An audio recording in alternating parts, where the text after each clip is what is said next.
ये तस्वीर देखिए, ये अयोध्या का 2024 से पहले का रेलवे स्टेशन है।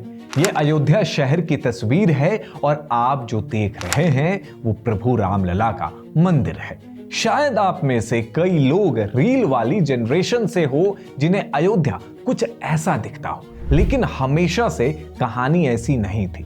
अयोध्या को पुनर्जीवित कैसे किया गया और अब उसने एक नई इकोनॉमिक्स को कैसे जन्म दे दिया है, आपको मैं इस वीडियो में बताऊंगा।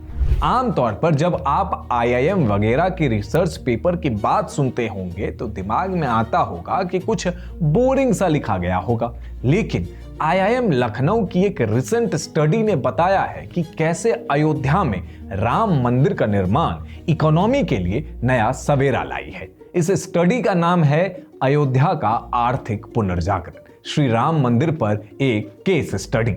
IIM की ये रिपोर्ट कहती है कि अयोध्या में राम मंदिर के निर्माण के चलते लगभग 1 लाख करोड़ के प्रोजेक्ट आए हैं और जिस शहर में रोजगार लिमिटेड था, अब वहां सबके लिए कुछ ना कुछ है।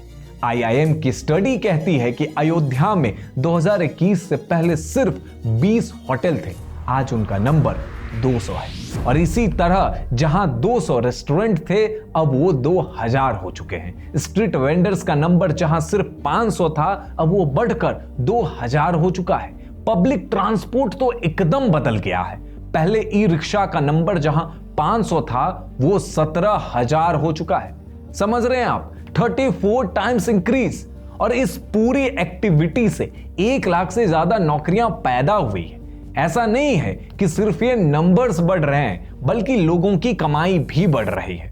अयोध्या के दुकानदारों ने बताया है कि पहले जहां वो 500 रुपए तक दिन में कमाते थे, अब वो कमाई 2000 रुपए तक पहुंच चुकी है।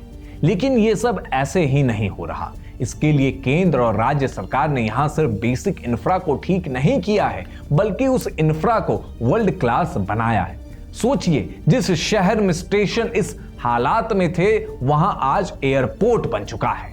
शहर के अंदर की सड़कें ठीक हुई हैं, वर्ल्ड क्लास होटल्स और रेस्टोरेंट की चेन है। और इसका रिजल्ट है कि हर हिंदू आज अयोध्या में आना चाहता है। पिछली सरकार ने अयोध्या को लहूलुहान करने का कार्य किया था। जिस अयोध्या में कभी संघर्ष नहीं होते थे, उस अयोध्या को लहूलुहान करने वाले लोग, उस अयोध्या में जिनके शासन में आतंकी हमले होकर के अयोध्या को लहूलुहान करने का प्रयास हुआ था, लेकिन प्रभु की कृपा और बजरंगबली जहां की रक्षा स्वयं कर रहे हो, वहां तो भूत पिशाच से निकट नहीं आवे महावीर जब।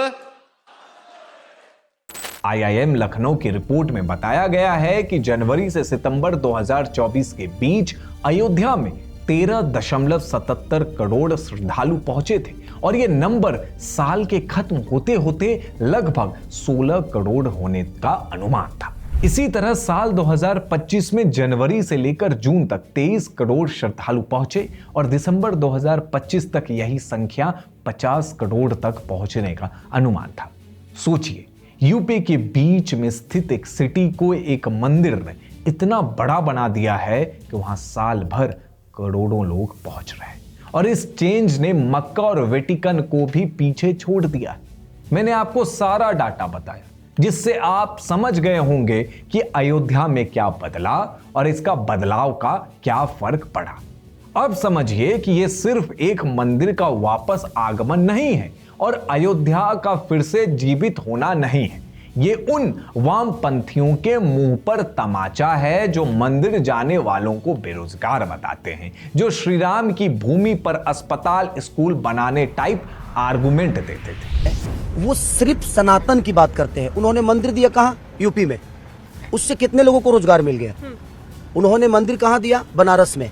कितने लोगों को रोजगार मिल गया? मैं यही बात कहा था कि मंदिर जरूरी है, बट उसके साथ अस्पताल भी जरूरी है। स्कूल, अस्पताल भी बने हैं, मंदिर भी बना है और इकोनॉमी भी बूम हो रही है। और ये उन पर भी तमाचा है जो कभी भारत की धीमी विकास दर को हिंदू रेट ऑफ ग्रोथ कहा करते थे। हिंदू रेट ऑफ ग्रोथ वो होती है जो आज हम अयोध्या में देख रहे हैं, जो हम प्रयागराज के माघ मेले और महाकुंभ में देखते हैं।